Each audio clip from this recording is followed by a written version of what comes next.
சந்தோஷமும் நம்பிக்கையும் பாக்கியமும் நீரல்லவோ. நீர் எங்கள் ஞான தந்தை என்பதை எங்களுக்கு காண்பியும். பிள்ளைகள் செய்த குற்றங்களை தாய் தந்தையர்கள் பாராட்டுவார்களோ? உண்மை தேடி வந்த நிர்பாக்கியர் பேரில் வருகிறவர்களுக்கு ஆறுதலாக வாரும். நீர் இறங்காவிட்டால் எங்களுக்கு வேறு யார் இறங்குவார்?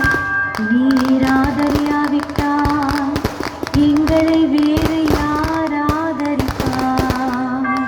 நீர் நினையாவிட்டால் எங்களை வேறு யார் நினைப்பார்?